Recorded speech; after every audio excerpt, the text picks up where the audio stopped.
पहला प्रश्न तो ये है कि जो मैंने कर्म किए उनका फल इस जन्म में मिलेगा या अगले में। इसका उत्तर है कि कुछ कर्मों का फल इस जन्म में मिलेगा, सारे का नहीं। कुछ कर्मों का इस जन्म में और कुछ कर्मों का अगले जन्म में। एक तो पहला उत्तर ये है, सारे कर्मों का फल इस जन्म में नहीं मिलेगा। क्यों नहीं मिलेगा? आप एक महीने में जितने पैसे कमाते हैं, क्या एक महीने में सारे खर्च कर देते हैं या कुछ बचा लेते हैं फ्यूचर के लिए? बचाते हैं ना? हाँ, ये सब लोग बचाते हैं, हाँ या ना? सब बचाते हैं। क्यों बचाते हैं? आगे काम आएगा। आज हम ठीक ठाक हैं, स्वस्थ हैं, जॉब पर जा रहे हैं, नौकरी पे जा रहे हैं, व्यापार कर रहे हैं, तो अभी तो हम कमा रहे हैं, ठीक है। कल एक हफ्ता बीमार हो गए तो एक हफ्ता बीमार हो गए, छुट्टी मारनी पड़ेगी, फिर इनकम हमारी बंद हो जाएगी। तो आज थोड़ी सेविंग कर लेंगे तो कल हमारे काम आएगी, जो जमा किया होगा बुढ़ापे में वो काम आएगा। अब पैसे की जवानी है, तक ताकत है, कमा लो, फिर बुढ़ापे में आराम से बैठ के खाएंगे। तो जैसे हम एक महीने में पैसे जितने कमाते हैं वो सारे खर्च नहीं करते, कुछ खा लेते हैं, कुछ बचा लेते हैं। तो ईश्वर भी समझदार है, वो कहता है आपने इस जन्म में जितने पैसे काम किए कुछ अब खा लो, कुछ आगे खा लेना।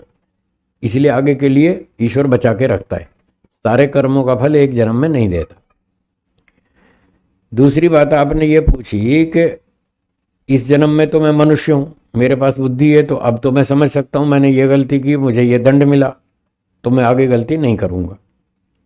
तो इस जन्म में तो ठीक है, पर यदि अगले जन्म में मुझे गाय बैल घोड़ा सूअर बना दिया गया, कुछ गलत कर्मों का फल स्वरूप पशु पक्षी बना दिया गया, तो तब तो मेरे पास बुद्धि नहीं होगी, तो मुझे तो पता ही नहीं चलेगा मैं किन कर्मों का दंड भोग रहा हूँ, तो मेरा सुधार कैसे होगा? ठीक है ना, ये आपका प्रश्न है। इसका उत्तर यह है कि मान लो कोई व्यक्ति बुरे काम करके सूअर कुत्ता गधा बैल बन गया, और उस समय उस योनि में उसके पास इतनी बुद्धि नहीं है, वो नहीं समझ पा रहा कि मैंने क्या चोरी की थी, कहाँ झूठ बोला था, कहाँ धोखा दिया था, कहाँ जेब काटी थी, किसको परेशान किया था, जिसके दंड स्वरूप मुझे गाय बैल घोड़ा हाथी बनाया गया।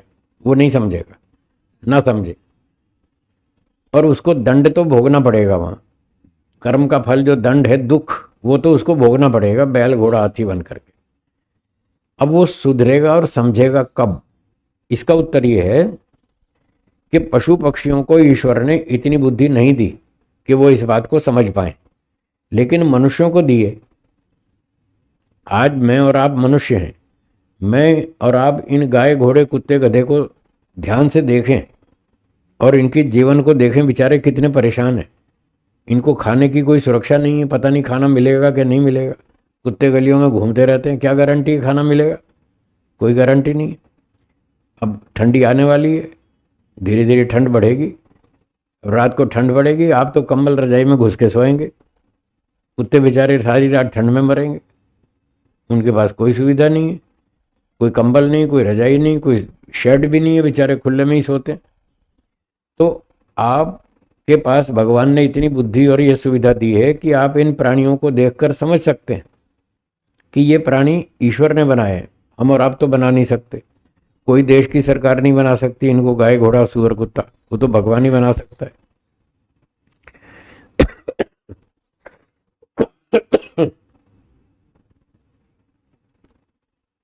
तो भगवान ने इनको गाय घोड़ा कुत्ता क्यों बनाया? पानी है मेरे पास, पानी है।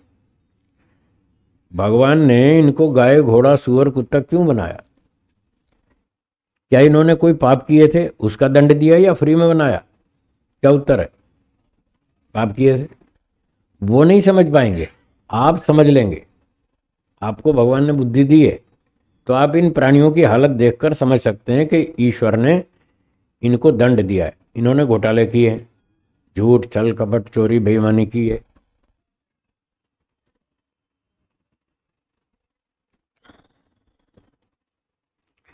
तो इनको देखकर आप तो कम से कम कान पकड़ लेंगे कि भाई मैं ऐसी गलती नहीं करूंगा कभी, मुझे भी सूअर कुत्ता बना दे भगवान अगले जन्म में। इनको देखकर आप तो सुधर जाएंगे, हाँ या ना? तो बस आपका सुधार करने के लिए ये सारे प्राणी बनाए ईश्वर ने, उनको दंड दे दिया, आपको बुद्धि दे दी कि इनको देखो और आप गलती मत करना। आपका सुधार हो गया। अब जो पशु पक्षी हैं, कीड़े मकोड़े, पशु वृक्ष आदि, ये जब अपना दंड पूरा करके लौट के वापस मनुष्य बनेंगे, बनेंगे या नहीं बनेंगे ना, इनका भी दंड पूरा हो जाएगा, फिर ये लौट के वापस मनुष्य बनेंगे। फिर ये मनुष्य बनकर दूसरे किसी कुत्ते, गधे, गाय, घोड़े, हाथी को देखेंगे, जैसे आप दूसरों को देख रहे हैं, ये भी किसी और गधे सुअर को देखेंगे। फिर ये भी सोचेंगे कि ये गधे सुअर क्यों बनाए भगवान ने। तब उनको समझ में आएगा कि हम ऐसी गलतियां नहीं करेंगे, नहीं तो कभी हमको ऐसा ना बनना पड़ जाए। तो ऐसे उनका सुधार होगा। घोड़ा गधा बनकर उनको समझ में नहीं आएगा, जब लौट के मनुष्य बनेंगे तब समझ में आएगा। बस तो यही उत्तर है। उसके लिए याद रखना जरूरी नहीं है, उसके लिए शब्द प्रमाण है। वेद में लिखा है, अगर घोटाले करोगे तो सांप बिच्छू बनाएगा ईश्वर, कुत्ता बनाएगा, भेड़िया बनाएगा। जो व्यक्ति सीखना समझना चाहता है, सुधरना चाहता है, उसके लिए शब्द प्रमाण काफी है।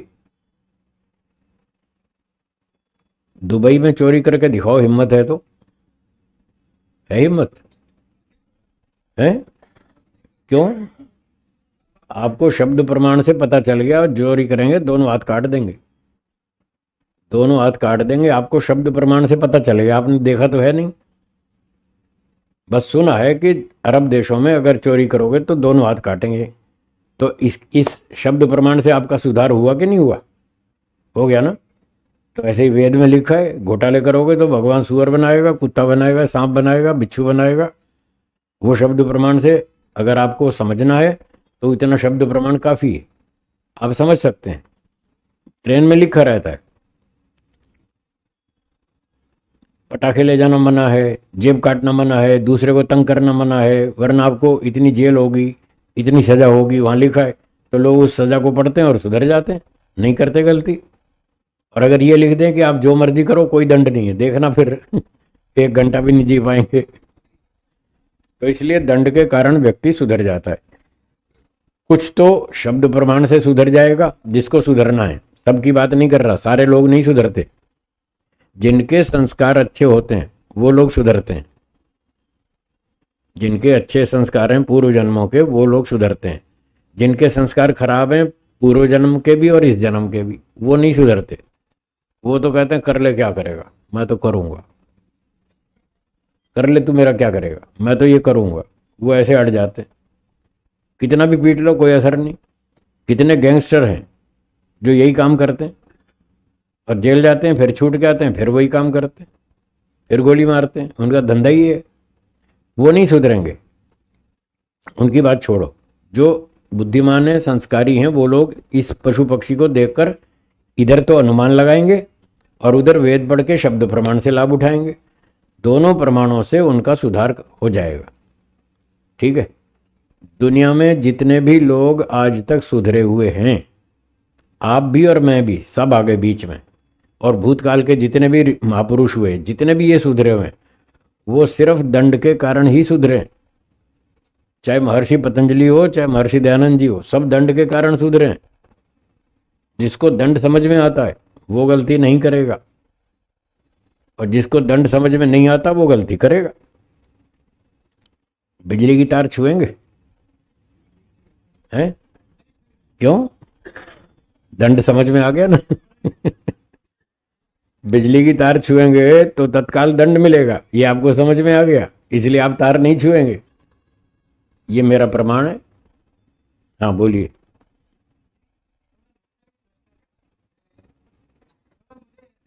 हम्म।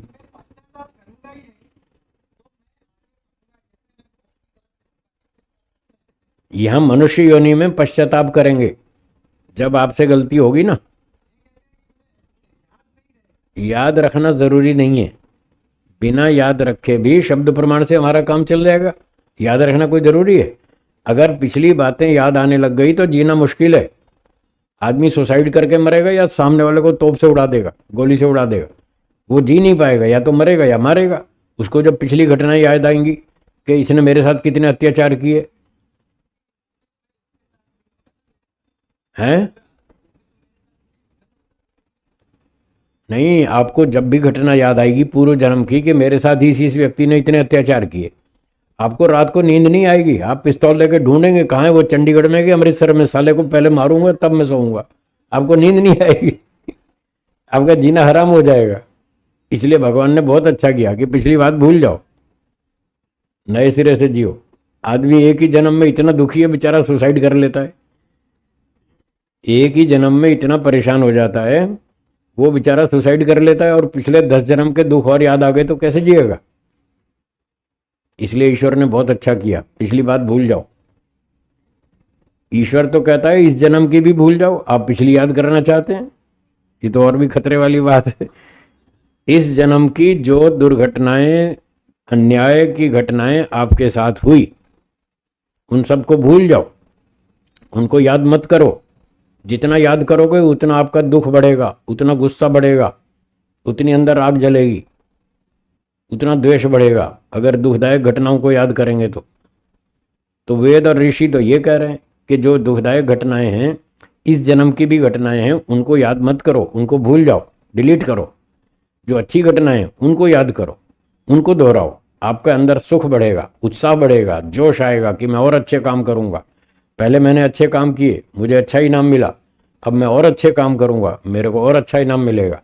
तो इस तरह से सोचना चाहिए, पॉजिटिव थिंकिंग रखो, तो आपका जीवन अच्छा बनेगा, सुख में बनेगा और आप वैराग्य और मोक्ष की तरफ आगे बढ़ेंगे। ये उपाय, ठीक है जी।